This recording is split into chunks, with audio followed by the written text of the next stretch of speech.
Hey everybody, Jared with Young Land Designs. I want to teach y'all today about the bare root trees that we're offering for this upcoming plant sale. So a bare root tree stands for a tree showing its bare roots.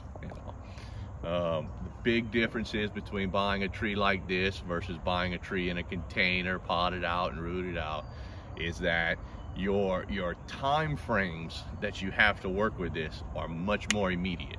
You're going to be buying this tree and trying to get it in the ground as soon as you get home, or by bare minimum standards, potting it yourself at home.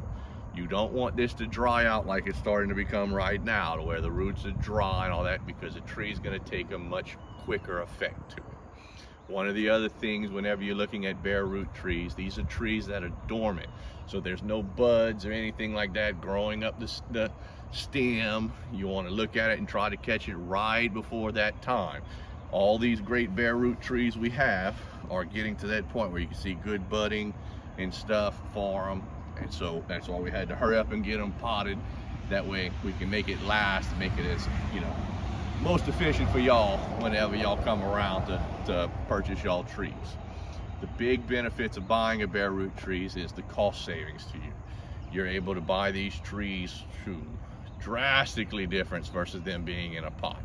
Almost 50% sometimes.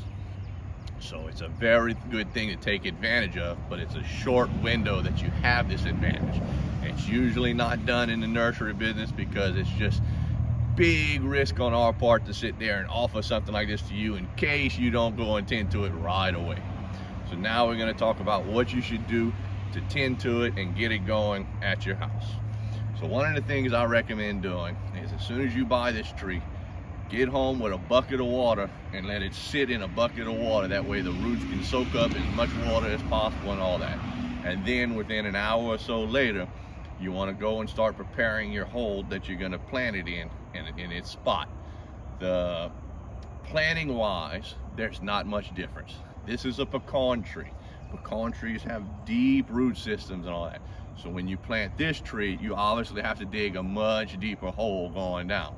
But for all your other fruit trees and everything, I recommend planting it on a berm or on a slight mound if you're building a bigger orchard.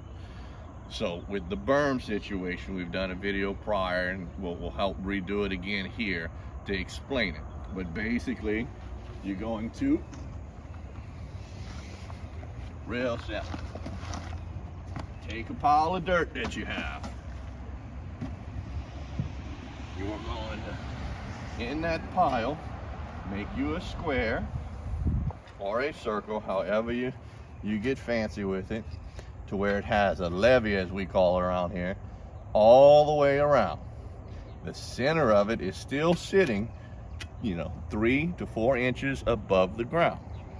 You dig out the center to plant your tree into.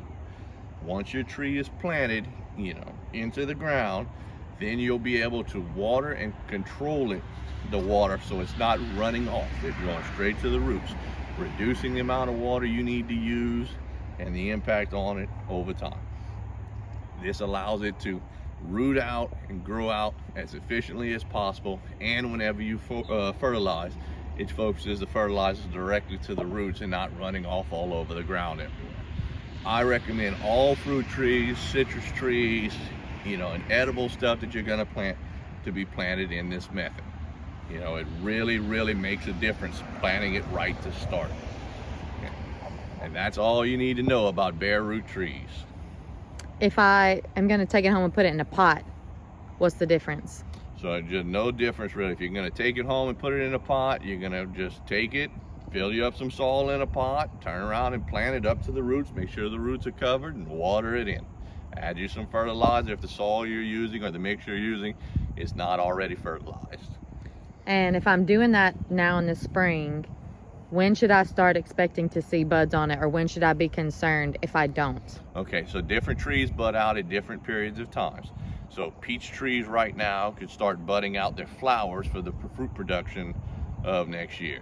The pecan trees are one of the last ones to bud out, so you're sitting there waiting forever to see that one. But that's your telltale sign when you start your garden and all that we use. The you can turn around and it looks like that apple tree might be starting to bud out right here from the looks of it. That bud, little flower buds and all starting to leaf out. So you'll get these trees and they will be dormant. And when they're dormant, you know, you don't have to think that you have to water. I mean, you know, they do need one good soak of water, and then you can pretty much forget about them until you see it warm up and that, you know, these pots you know, are starting to dry out, because you can overwater real fast, and your tree itself in your container, you can give it a good year. It could stay in the container that you potted in for it to, you know, additionally root out the whole 9 yards. You don't have to plant it immediately into the ground once you buy it. That's why I recommend the bucket of water situation. In most cases, if you dunk it in that bucket of water for about an hour, let it get a good soak, you really don't have to worry about it much after you plant it until, you know, warmer weather start coming in and drying out that soil base that you have. All right, guys, so we just showed you the planting a bare root tree, what you're gonna do with it. We're gonna have some bare root trees that are available.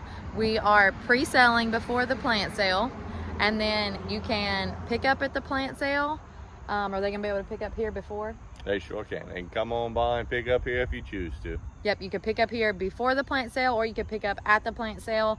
We will list out what we've got below. And how do you want them to reach out to you with what they want? Oh, I'm Young Land Designs. You can catch me on Facebook, send me a message, let me know what you want out the list, and I'll respond back to you to make sure it's still available. And I'll set up an easy way for you to pay for it, tend to it, however you need to.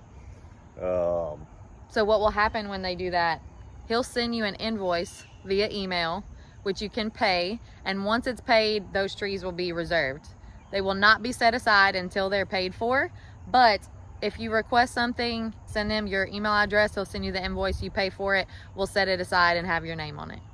Y'all get growing.